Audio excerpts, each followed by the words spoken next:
Yes, I'm going to read from Fanny Says. This is my one little dog-eared copy that I've been reading all of my readings from. Fanny Says is a book about my grandmother. Her name was Frances Lee Cox. And so I'm going to take you guys south here, all the way to Kentucky. Fanny was from western Kentucky, a little town called Bowling Green.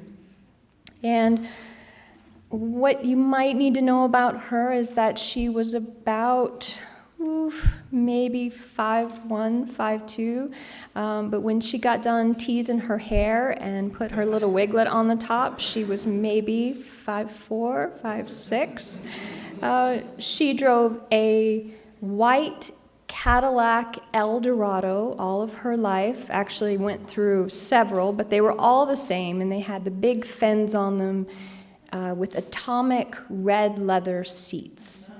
And she would rip out the factory mats and replace the factory mats with shag carpeting.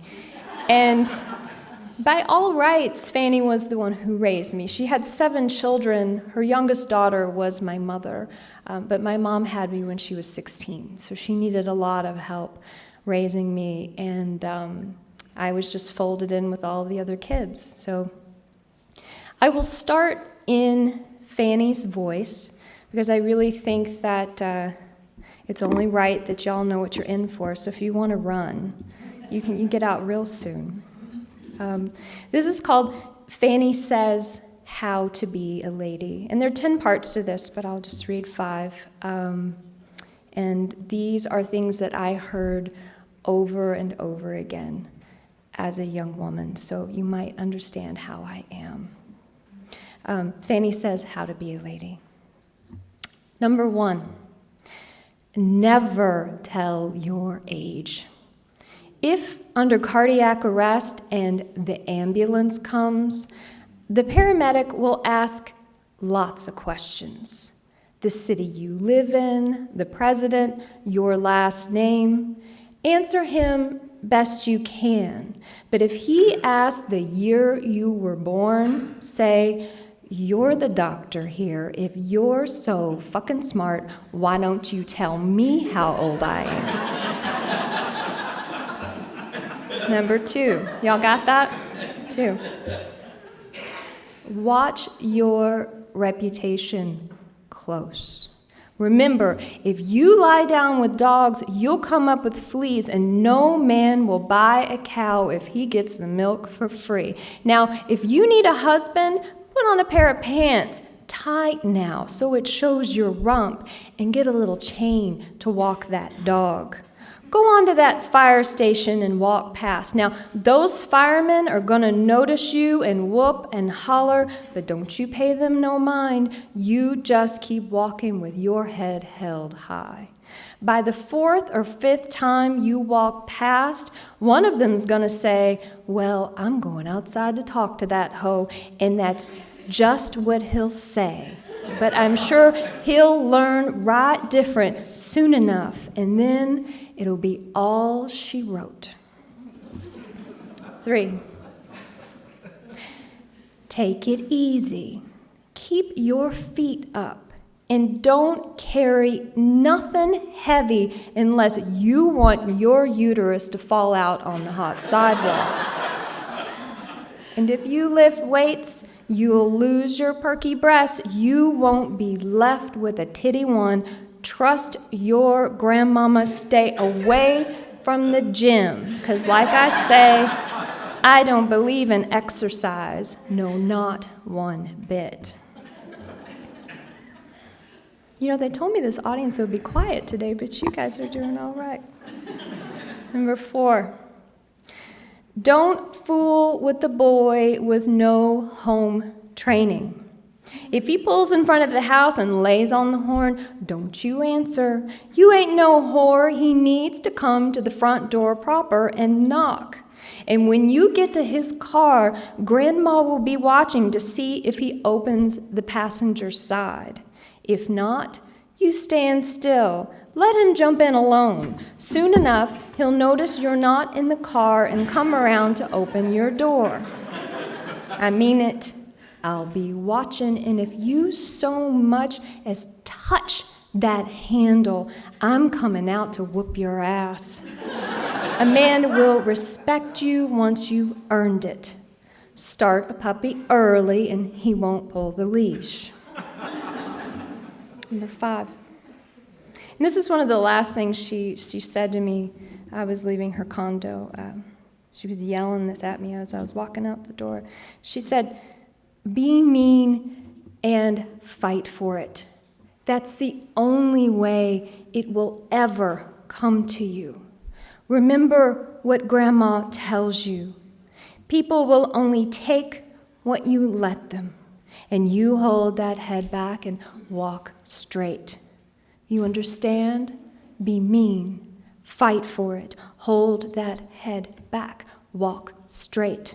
You'll remember what I tell you.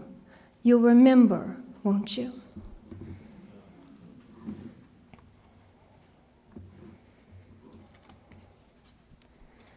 So this next poem has gotten me into some interesting situations.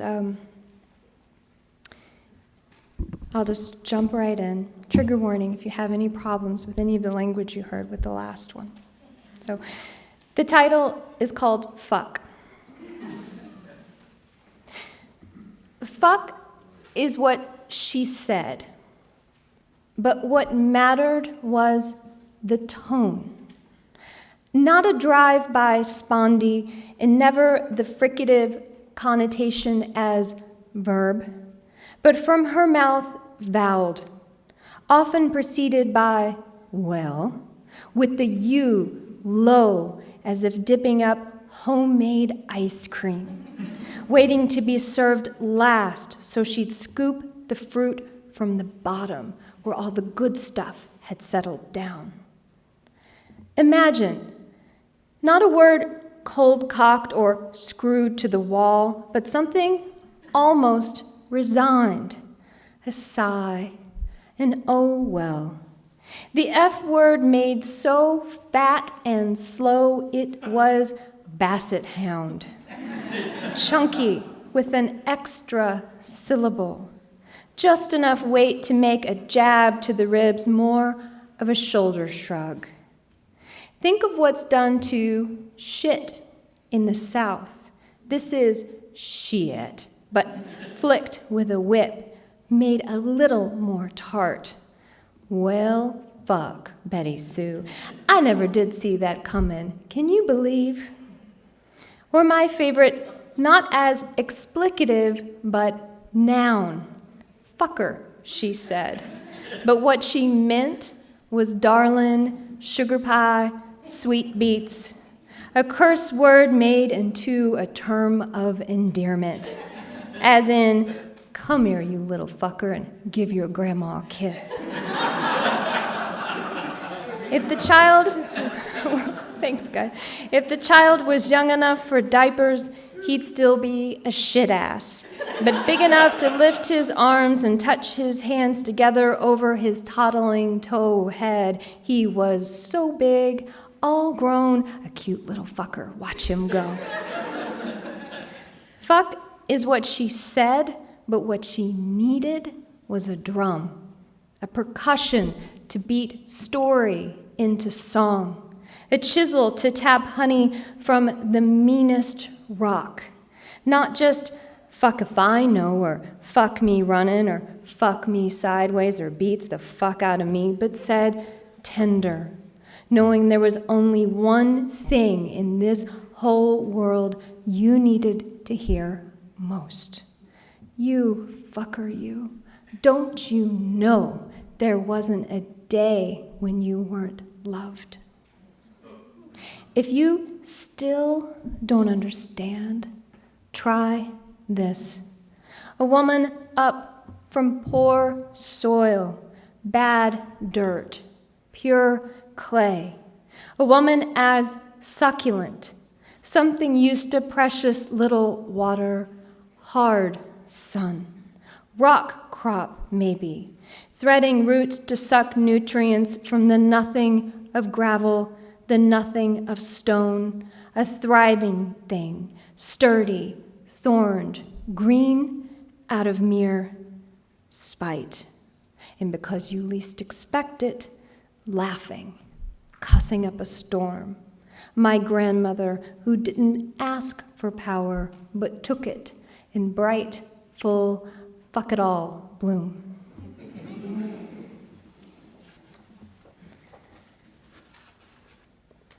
So, even though we never knew Fanny's age, we knew that she got married young, probably about 15 years old, which wasn't all that unheard of in her time and place. But what I do know is that my grandfather took her to see Snow White in the movie theaters on their first date. And this poem is about that time. It's called Your Monthly. Your monthly is what her mama called it. But what I want is a word for the year she bled freely. A wad of old wash rags, each end pinned to a belt around her waist.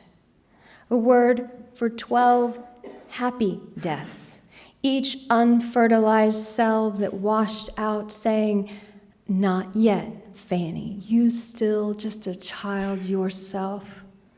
Because this world knows a girl of 14's too old to be playing cowboys and Indians, but also knows how young she was when, stiff red feather in her hair, she scrambled inside, hollering, "Mama, come quick, I'm about to bleed to death."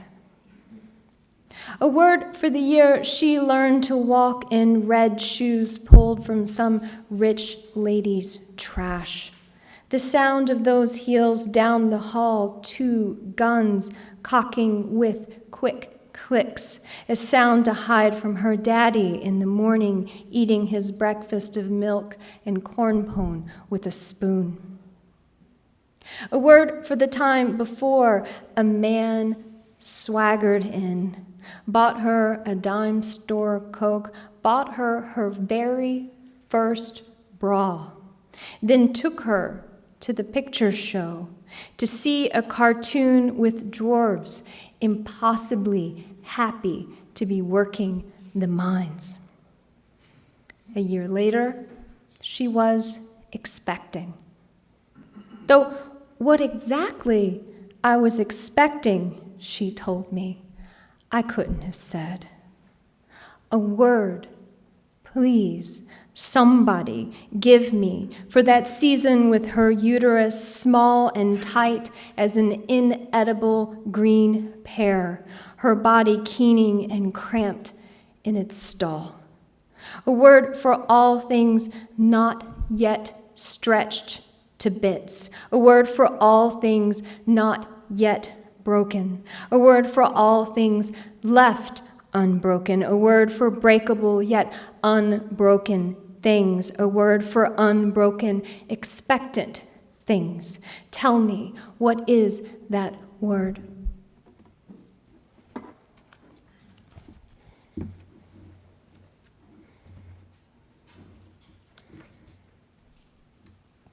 So I'm going to skip ahead in the book. I lost Fanny in 2004. And believe it or not, it was one of the best times of my life. I know that sounds awful.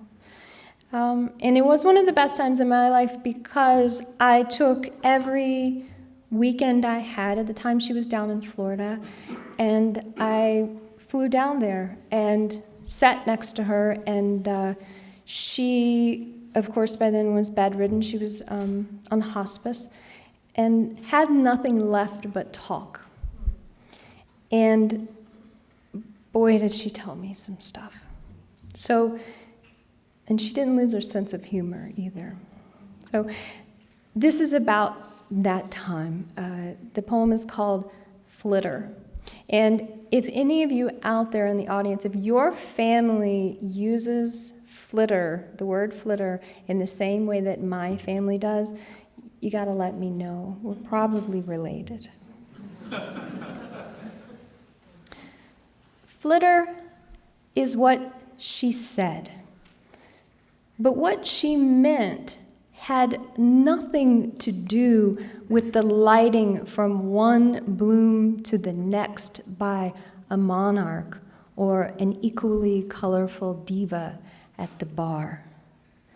What she meant was your privates, your girly parts, something you better soap up daily and watch like a spectacled hawk.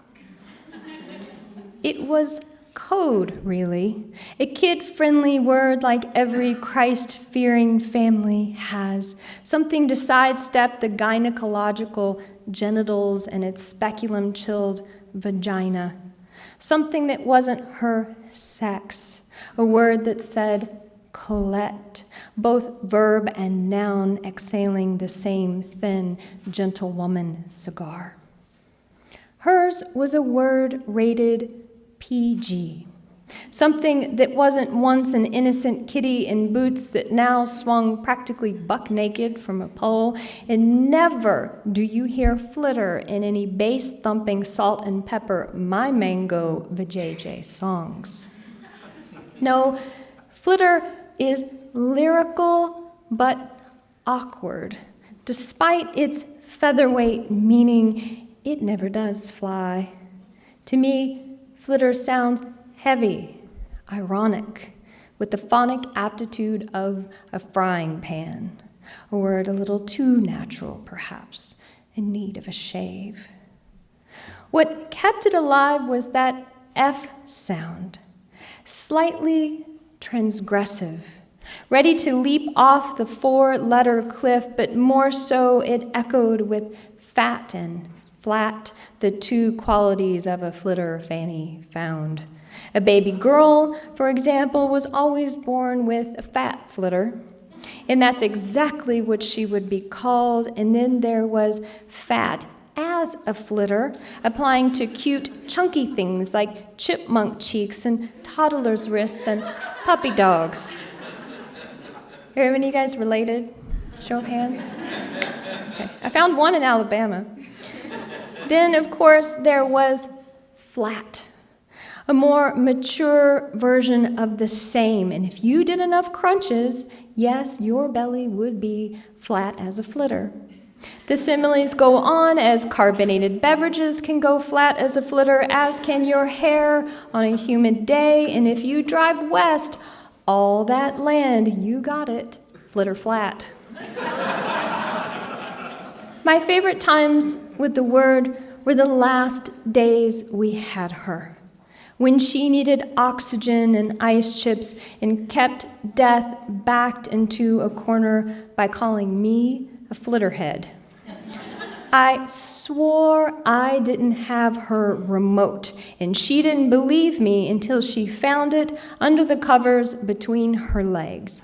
She changed the channel, said, "Okay, flitterhead, I'm sorry." Right there was the clicker, right under my flitter. Who would have thought?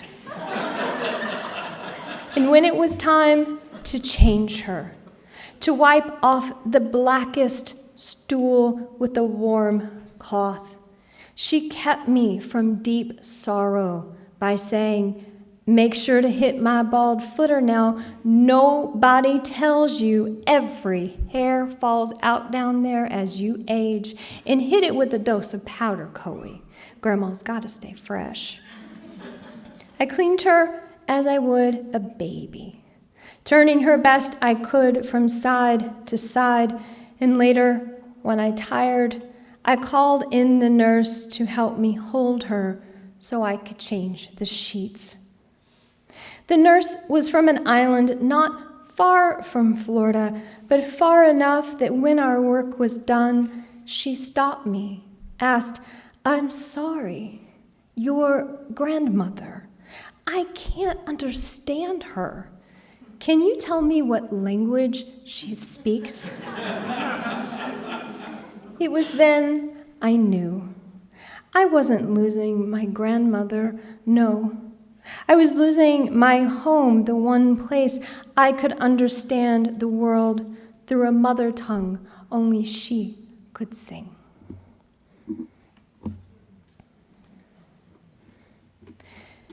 Fanny says again the same dream on morphine. Once again, this is her talking. Fanny says again the same dream on morphine. And they had long black tails that went like this on a sailboat, 2 animals. And I said, "You're beautiful." And they were white with long tails and white fox faces, just beautiful.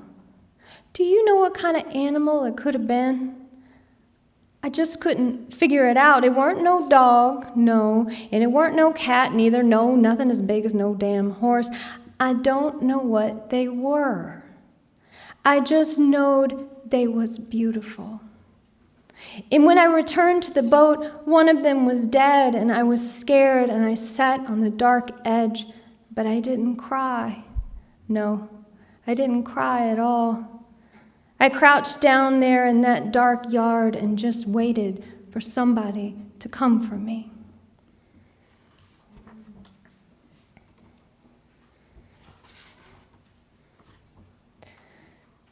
So, one of the things that happened to me, which I'm guessing maybe for some of you, if you've lost someone, you realize that you don't quit talking to them, right?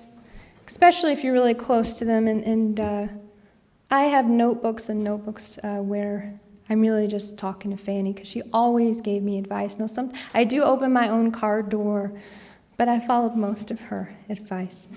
So I didn't come out until a few years after she had died. And so I never had the opportunity to call her and let her give me hell about it. And I know she would have, but I think eventually she would have met Jessica, who's sitting right there, and she would have said, "All right, bring her, I'm making fried chicken, come on." And it would have been okay. So this is a poem for that. It's called An Invitation for My Grandmother, and it starts with a quote from Marion Moore, her poem, What Are Years? And that epigraph is, "Satisfaction is a lowly thing. How pure a thing is joy. This is mortality, this is eternity." So, an invitation for my grandmother. When Mama called to say you were gone, I was in New York and climbed the impossible top of a brownstone to talk myself down. Don't get sentimental.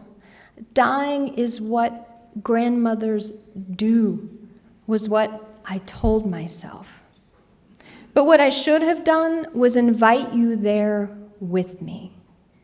You'd never been further north than Cincinnati, and the view, the spatter and fleck of all those lights, you'd have to see to believe.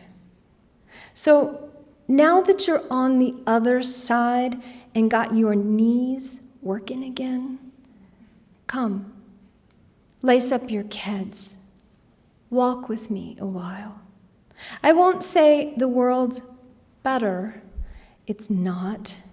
Since you left, I've seen a pelican stretch her wings to dry, the dripping petrol making her into a bent crucifix of oil. And the penguins have dropped their proud eggs into melted ice. In this spring, yet another wind bulldozed my neighbors, all their homes razed to slab foundation, their trees now splintered bone. But we can take a train out of here. Come, sit next to me. Because out the window, a girl on a horse jumps a junkyard fence. She wears a shirt the color of poppies, of bright soda cans. And I bet you'll agree, blurred, it is a brown pony with red wings. And 3 years ago, can I take you there? My sister, sitting up during a contraction, how she reached inside herself to touch the crown of her son, not yet born. I want to show you the look on her face in that cord cut, a rich earth of blood, a thick black joy. And please, take off your shoes now. Stand with me last October when I took a wife barefoot in the grass.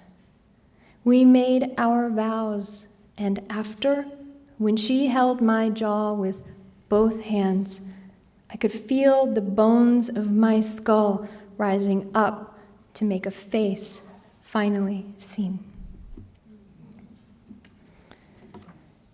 I have 2 more poems.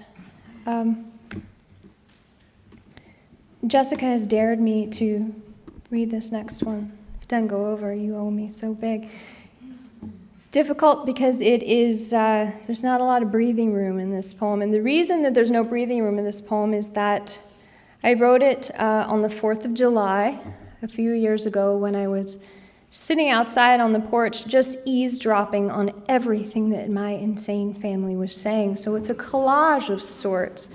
So you hear all these voices layered in. And if I pass out, it's okay.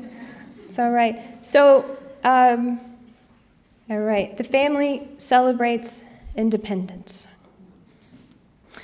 It's the 4th. The sky at noon already hung over with gunpowder and the birds frightened from their roost. It's the 4th. The family without Fanny, but still talking of Fanny.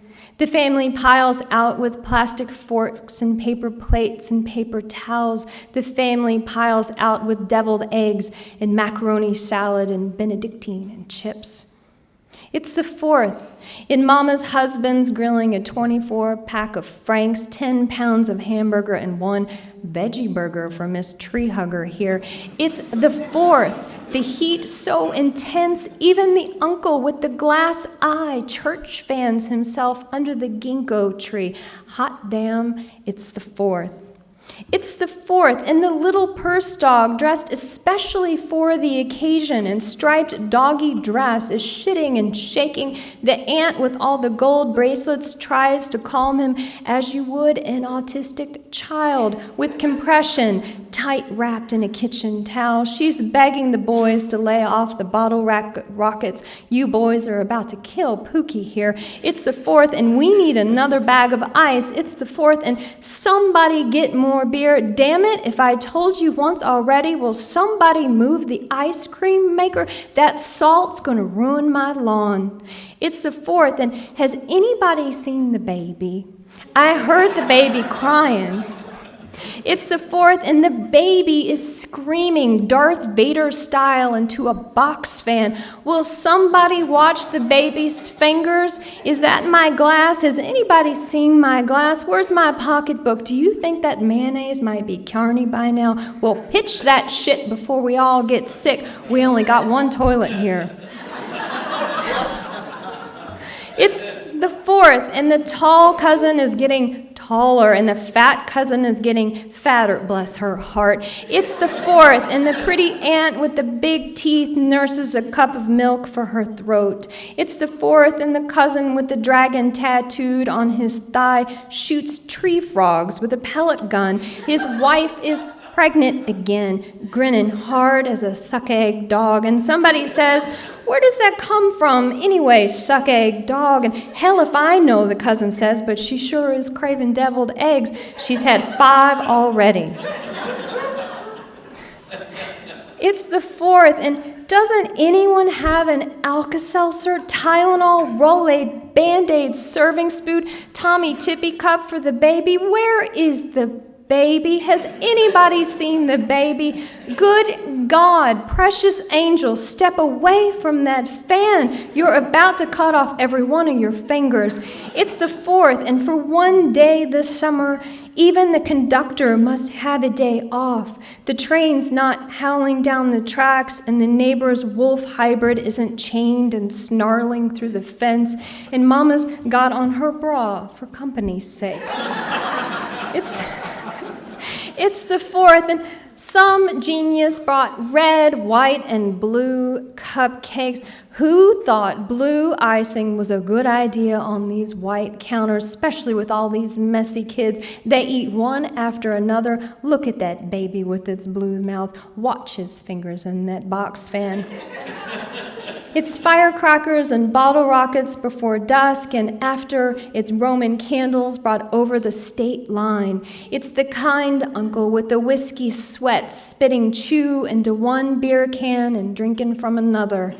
It's the 4th, and does anybody want to take home this fruit salad? Because we'll never eat all this fruit. Now, lettuce you can feed to your chickens, take that, but those onions, mercy, those onions are too fucking strong. Nobody wants them onions. Throw those out. But here, take pie, cherry or apple, take your pick. And this taco salad's been out too long. Throw that out too. If somebody gives me a black plastic bag, I can pick up these cans and look, the neighbors have already started in. Hear that little dog? Just a howlin'. That was a good one. All them pretty colors. There goes another in green.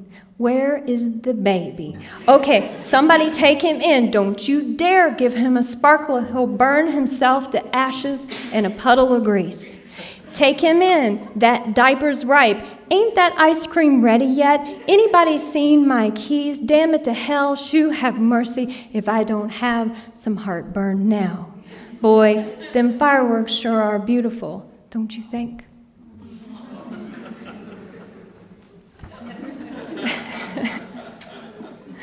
All right, I'll end with this last poem. And does anybody know what Nickole perfume smells like? Does anybody, you remember? Good. They don't make it anymore, and this was the perfume that my grandmother wore. For my grandmother's perfume, Nickole. Because your generation didn't wear perfume, but chose a scent, a signature. Every day you spritzed a powerhouse floral with top notes of lavender and mandarin, a loud smell, 1 part Doris Day. That girl next door who used Technicolor to find a way to laugh about husbands screwing their secretaries over lunch. The rest, all Faye Dunaway. All high drama extensions of nails and lashes. Your hair a breezy fall of bangs. A stiletto entrance that knew to walk sideways, hip first. Now, watch a real lady descend the stairs. Launched in 1968, Nickole was the 1950s tingling with the beginning of disco. Nickole was a housewife tired of gospel, mopping her house to Stevie Wonder instead. You wore so much of it. Tiny pockets of your ghost lingered hours after you were gone. And last month, I stalked a woman wearing your scent through the grocery so long I abandoned my cart and went home. Fanny, tell me, how can manufactured particles carry you through the air? I always express what I see, but it was no photo that stopped and queased me to my knees.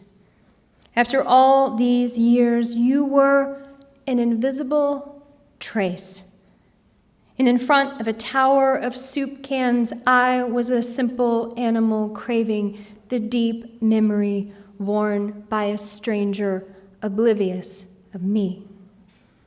If I had courage, the kind of fool I'd like to be, I would have pressed my face to her small shoulder, and with the sheer work of 2 pink lungs, I would have breathed enough to conjure you back to me. Thank you so much.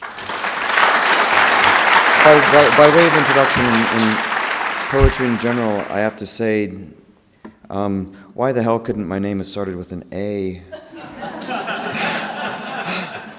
Okay, that's kind of rough, but I'll persevere. I'm a little neurotic, so I have a timer. But I also have to say, my son went to a birthday party and had blue cupcakes. And about, 18 hours or so later, he was like, "Mom, Dad, my poo is blue." And that's poetry. That's poetry too. So I love being here. I love being with BOA. I love this opportunity that BOA has afforded us and to hear Nickole's work. And I'm already 44 seconds into it, and I gotta get moving here. But I really, really like being up here. I feel like I'm swathed in meringue. This wall is just fucking. As I was sitting out there, I was just like, this is just lovely. It's a little bit hot cocoa-ish, but a little kind of like a butternut hot cocoa. And then the meringue on the front, just loving it. I'm also, I have to just to introduce the poems by not introducing the poems. I'm also envious of just about everything everyone does ever. So today I've chosen to be envious of sport coats.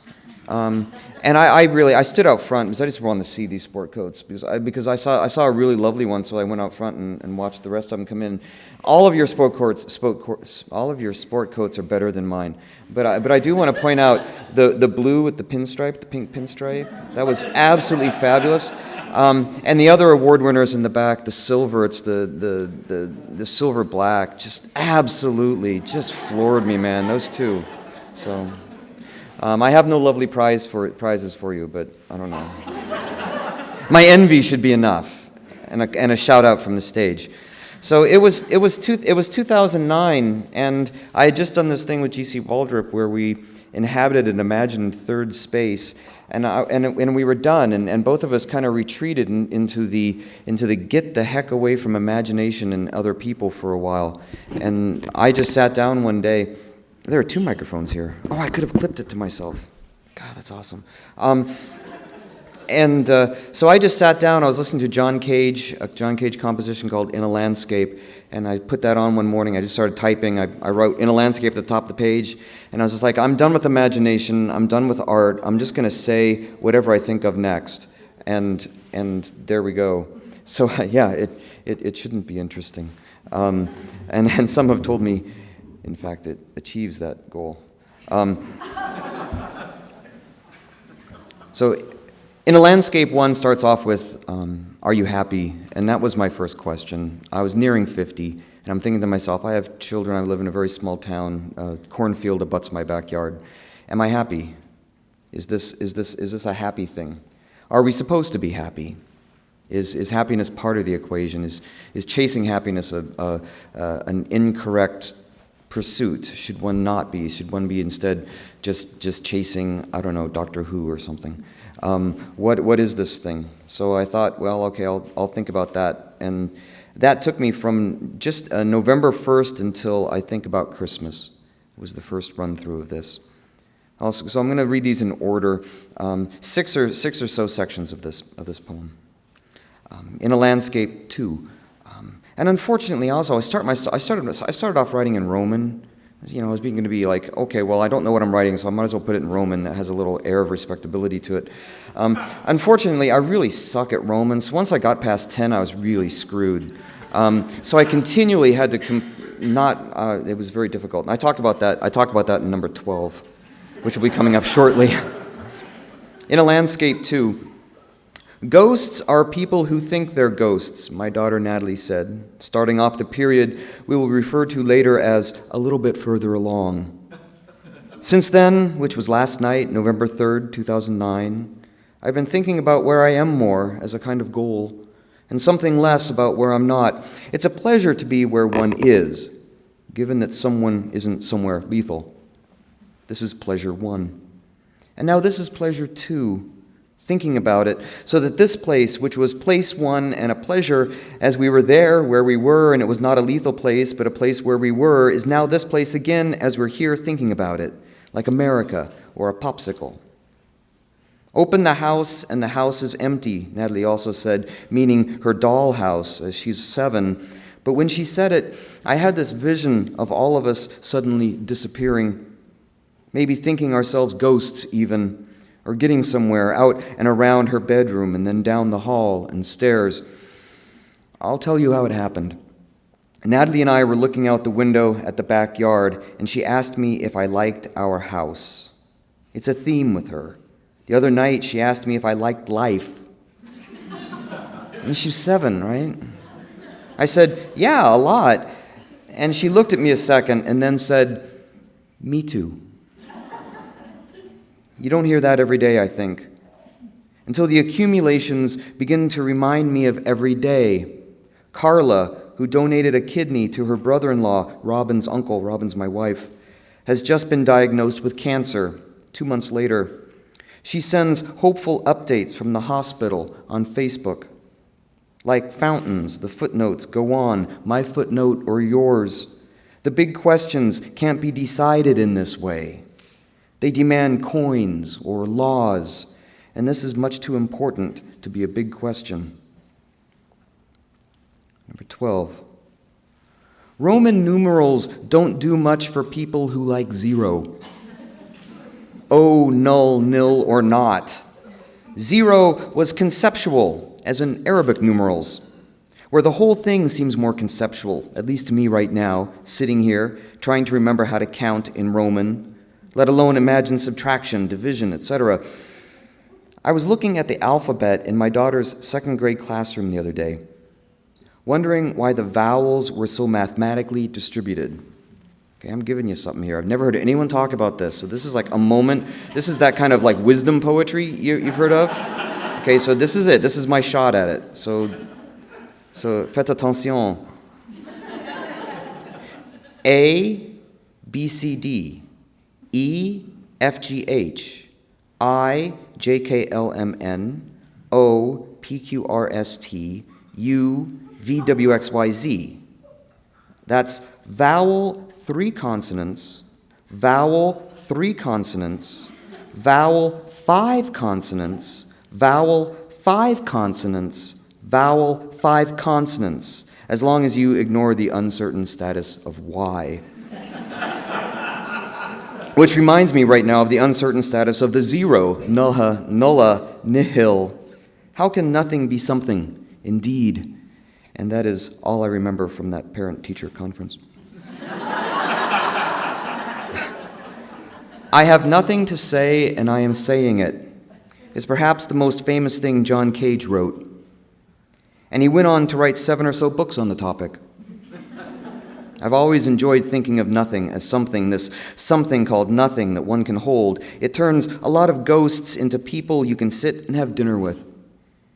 A guy I knew 15 years ago named Todd Carmen felt like he was becoming nothing. He'd tell me about it while we rolled newspapers. He was the distribution manager. He counted our papers. He always asked inappropriate questions about women as if I'd know the answers. All I wanted was to get out and throw my route. It was always 2 a.m. back then. He was always inviting me over to his place. He just seemed like another clueless 20-something like we all were. One night, he didn't come in. He was busy killing people, or trying to, with a 22-gauge target rifle. It took 13 shots to kill the one guy I heard in his living room. The guy just stood there trying to talk him out of it. He also killed the guy's girlfriend, and then he shot his own ex-girlfriend, Shannon, a few times, once through the neck. But she didn't die. She died 2 years later of an asthma attack on the way back from Mexico after having spent several months in jail there for trying to buy diet pills. What a life, right? Later, he said he heard them laughing downstairs, and he just knew they were laughing at him. While they were bleeding out on the living room rug, he shot several times into the wall, trying to get to the apartment next door. Looking it up just now, all I could find is San Marcos Daily Record, Carmen Todd, shooting spree, 7/12/91. When he ran out of energy, he called his brother and then went out to the front step where his brother met him and waited with him for the police. 13. How many people haven't you married that you thought for a moment, who knows, maybe you would? It seems to me right now that one should take such things as warnings, but of exactly what, I'm not sure. We should all be allowed to feel this near miss, how many things happen at the same time and how people have varying degrees of perceiving that. That could be the warning. Or just that you never know, or better, that line by Chuck Berry, it goes to show you never can tell. And so, and so, and so, and so. But even with all the parsing, at some point, there will only be one person left. When my uncle died, for instance, he was playing cards with my aunt. It was his move, and she just thought he was thinking. If so, he's been thinking a long time. When she died a few years later, I don't know who was there. Someone she loved, I hope, and if not that, at least someone. I hit a possum once, late at night on my paper route, 1990. I stopped and looked back at it lying there in the road, a patch of blood on its head. Then slowly from the bushes past the curb, several more possums appeared. They went to the one I hit. It almost looked like a ceremony, light as a feather, stiff as a board or something. And the possum rose to its feet, wobbling a bit, and followed them back into the bushes. At some point, that one thing will be for certain. We're standing in line. I picture us there as if at an airport waiting for our various flights to be called. And from my spot in line, I worry about the people around me. Like when Natalie was at her first sleepover. Mostly I worry that she'll be comfortable and that she won't feel lost. Elliot, who's 3, was lost for a while the other night. I was in the kitchen reading John Cage's Silence, and he was playing in the living room as the house grew a little dark. And then I heard him call out, "Hey guys, hey, where did everybody go?" Thank you.